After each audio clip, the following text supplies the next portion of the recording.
CJI સૂર્યકાંતને લઈને વિરોધ કરનારા નાલસર લો યુનિવર્સિટીના સ્ટુડન્ટને હવે મોટી રાહત મળી છે।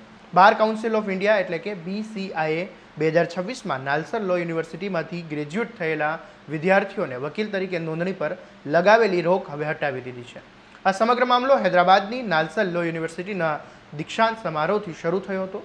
યુનિવર્સિટીના કેટલાક વિદ્યાર્થીઓએ દીક્ષાંત સમારોહમાં ભારતના મુખ્ય ન્યાયાધીશ સૂર્યકાંતને આમંત્રિત કરવાના નિર્ણય સામે વાંધો હતો। વિદ્યાર્થીઓએ યુનિવર્સિટીના કુલપતિ અને રજિસ્ટ્રારને ઈમેલ કરીને આ નિર્ણય પર ફરીવાર વિચાર કરવાની માંગ કરી હતી। વિદ્યાર્થીઓએ પોતાના ઈમેલમાં સીજેઆઈ સૂર્યકાંતની અગાઉની એક ટિપ્પણીનો પણ ઉલ્લેખ કર્યો હતો। આ વિરોધ સામે BCIએ શરૂઆતમાં કડક વલણ અપનાવ્યું હતું અને BCIના અધ્યક્ષ મનન કુમાર મિશ્રાએ દેશની તમામ રાજ્યની બાર કાઉન્સિલને સૂચના આપી હતી કે નાલસરના 2026માંથી ગ્રેજ્યુએટ થયેલા વિદ્યાર્થીઓને આગામી આદેશ સુધી વકીલ તરીકે નોંધણી ન કરવામાં આવે। સાથે જ નાલસરના કુલપતિ પાસેથી વિરોધ કરનારા વિદ્યાર્થીઓ અને આ અભિયાન સાથે જોડાયેલા લોકો અંગે વિગતવાર તથા તથ્ય આધારિત અહેવાલ પણ માંગવામાં આવ્યો હતો। આ નિર્ણય બાદ મામલો વધુ ચર્ચામાં આવ્યો, કારણ કે વિરોધ કરનારા કેટલાક વિદ્યાર્થીઓ સાથે સમગ્ર 2026ની બેચની વકીલ તરીકેની નોંધણી પર રોક લગાવવામાં આવી હતી। હવે BCIએ પોતાના અગાઉના નિર્ણયમાં ફેરફાર કર્યો છે। BCIના અધ્યક્ષ મનન કુમાર મિશ્રાએ જણાવ્યું કે નાલસરમાંથી 2026માં અભ્યાસ પૂર્ણ કરનારા તમામ વિદ્યાર્થીઓ હવે પોતાની પસંદગીની રાજ્યની બાર કાઉન્સિલમાં વકીલ તરીકે નોંધણી માટે અરજી કરી શકશે। એટલે કે હાલ વિદ્યાર્થીઓને વકીલ તરીકે નોંધણી કરવામાં કોઈ રોક નથી। જો કે આ મામલો સંપૂર્ણપણે સમાપ્ત થયો નથી। BCIએ સ્પષ્ટ કર્યું છે કે વિરોધના સમગ્ર મામલાની તપાસ હજુ ચાલુ રહેશે। યુનિવર્સિટી તરફથી તપાસનો આદેશના અહેવાલ મળ્યા બાદ જો કોઈ વિદ્યાર્થી કે અન્ય વ્યક્તિની ભૂમિકા અંગે કોઈ હકીકત સામે આવશે તો તેના આધારે આગળની કાર્યવાહી થઈ શકે છે।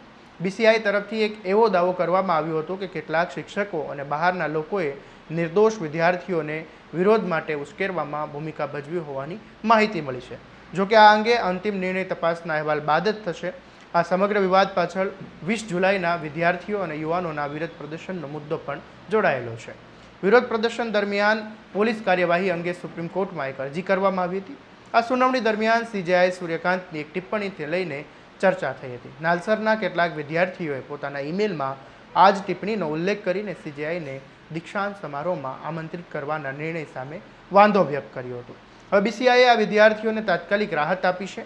વર્ષ 2026 બેચના નાલસરના તમામ લો ગ્રેજ્યુએટ હવે બાર કાઉન્સિલમાં નોંધણી માટે અરજી કરી શકશે। જો કે આગળની કાર્યવાહી શું થશે તે નાલસરના કુલપતિ દ્વારા કરવામાં આવતી તપાસના અહેવાલ બાદ નિર્ભર રહેશે।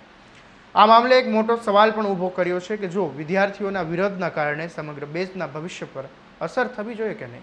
હાલ પૂરતું BCIએ એક રોક હટાવીને વિદ્યાર્થીઓને મોટી રાહત આપી છે।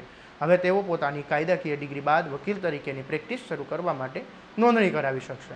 આ મામલે તમારું શું કહેવું છે અમને કોમેન્ટ બોક્સમાં જરૂરથી જણાવજો અને આવા જ દરેક અપડેટ માટે તમારા સ્વમાનને લાઇક, શેર અને સબસ્ક્રાઇબ કરવાનું ભૂલતા નહીં। નમસ્કાર।